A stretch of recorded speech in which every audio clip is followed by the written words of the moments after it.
Hello friends, welcome back to our channel.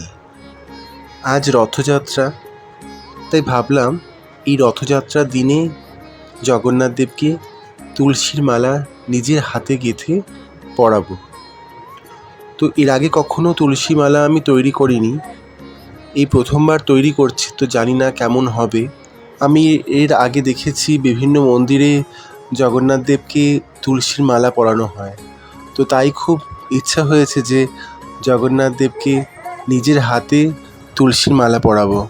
যেখান থেকে ফুল কিনতে গেছিলাম, তো সেখানে তুলসী মালা পাওয়া যাচ্ছিল, তো কি জানি মনে হলো যে না, আমি এখান থেকে তুলসী মালা কিনবো না, আমি এখান থেকে তুলসী পাতা সঙ্গে করে নিয়ে যাব আর নিজের হাতে জগন্নাথ দেবকে তুলসীর মালা গেঁথে পরাবো। তো যেখানে ফুল বিক্রি হচ্ছিল সেখান থেকে আমি বেশি করে ডাল সমেত তুলসীর পাতা নিয়ে নিয়েছিলাম, আর ওখানেই পাওয়া যাচ্ছিল সরু তার, যেটা দিয়ে তুলসীর মালা তৈরি হয়।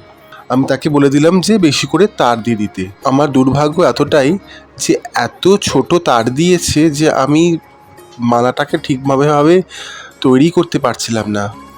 ছোট ছোট 3টে তার দিয়েছে, তা এত ছোট তার দিয়ে আমি কী করে মালা তৈরি করি? আর এখন আমি কিছুক্ষণের মধ্যে পুজো শুরু করব, আমি বাইরে বেরিয়ে গিয়েও তার কিনে আনতে পারছিলাম না।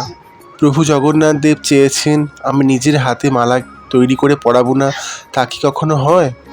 ওই 3টে তার দিয়েই আমি তুলসী পাতার ডালগুলোকে একটার পর একটা সাজিয়ে নিয়ে ছোট্ট ছোট্ট তারগুলোকে ছোট্টভাবে আটকে প্রত্যেকটা তুলসীর ডাল একটার ওপর আর একটা চাপিয়ে তার ওপর সরু তারটা একটা ফেদ করে পরাচ্ছি, আবার আর একটা ডাল রাখছি। এইভাবেই আমি একটার পর একটা ডাল করে মালাটাকে তৈরি করলাম। তুলসী পাতা দিয়ে মালা তৈরি করছি, কিন্তু আপনারা কি জানেন শ্রীকৃষ্ণের তুলসী পাতা কেন এত প্রিয়? চলো তাহলে সে অজানা কিছু কথা নিয়ে তোমাদের সামনে তুলে ধরি। পৌরাণিক আখ্যান অনুযায়ী শঙ্খচূড়ের স্ত্রী ছিলেন তুলসী। এই শঙ্খচূড় শিবের হাতেই প্রাণ হারিয়েছিলেন, ফলে শিবের পূজায় তুলসী পাতার প্রয়োজন হয় না, তাই শিবলিঙ্গে বা শিবের পূজায় তুলসী পাতা লাগে না। শঙ্খচূড় নামে এক ভয়ানক অসুর ছিল, যার স্ত্রী ছিলেন স্বয়ং তুলসী দেবী। তুলসী দেবী ছিলেন একজন সতী নারী, সেই সাথে তিনি ছিলেন শ্রীকৃষ্ণের সবচেয়ে মর্যাদাপূর্ণ উপাসক মণ্ডলীয় একজন।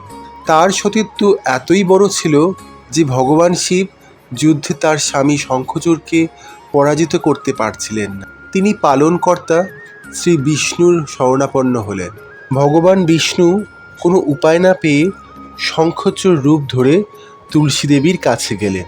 তুলসী দেবী ভগবান বিষ্ণুকে তার স্বামী হিসেবে চিন্তা করাতে মুহূর্তের মধ্যে তার সতীত্বের ভাটা পড়ল, আর এই সুবিধা গ্রহণ করেই শিব যুদ্ধে শঙ্খচূড়কে বধ করলেন। যখন তুলসী দেবী ভগবান বিষ্ণুকে চিনতে পারলেন, তখন তিনি রাগান্বিত হয়ে ভগবান বিষ্ণুকে অভিশাপ দিয়ে বললেন যে তিনি পাথর হয়ে যাবেন। ভক্তের এই অভিশাপ ভগবান গ্রহণ করলেন, আর তারই রূপ আজ নারায়ণ শিলা হিসেবে পূজিত হয়ে থাকেন। এরপর তুলসী দেবী আগুনে আত্মাহুতি দেন। ভগবান বিষ্ণুর আশীর্বাদে তুলসী দেবীর সেই দেহ ভস্ম হয়ে সৃষ্টি হয় তুলসী গাছ।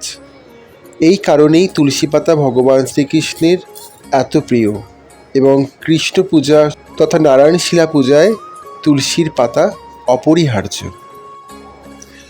আমার এখানে তুলসী পাতা দিয়ে মালা তৈরি প্রায় হয়েই গেছে। তো তুলসী পাতা দিয়ে মালা তৈরি করতে গিয়ে দেখলাম যে আরও কিছু তুলসী এখনও আছে, তো ভাবলাম যে তারও একটু পড়ে আছে, তো ভাবলাম যে আর একটা তুলসীর মালা বানিয়ে ফেলি। তো এখানে আমার 2টো তুলসীর মালা হয়ে গেছে।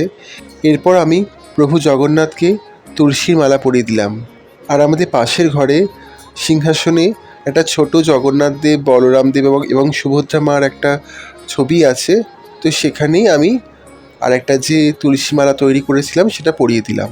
তো এবার দেখো বন্ধুরা, এই তুলসী মালা কেমন হয়েছে। প্রভু জগন্নাথ দেবকে এই মালা পরে কেমন লাগছে তোমরা কিন্তু অতি অবশ্যই কমেন্ট করে জানিও এই মালা কেমন হয়েছে দেখতে। আমি কিন্তু তোমাদের কমেন্টের অপেক্ষায় থাকবো। ভিডিওটা আমি এখানেই শেষ করছি। ভালো লেগে থাকলে লাইক কমেন্ট সাবস্ক্রাইব করে দেবে আর পাশে থাকা বেল আইকনটা প্রেস করে দেবে। সাথে থেকো, টাটা।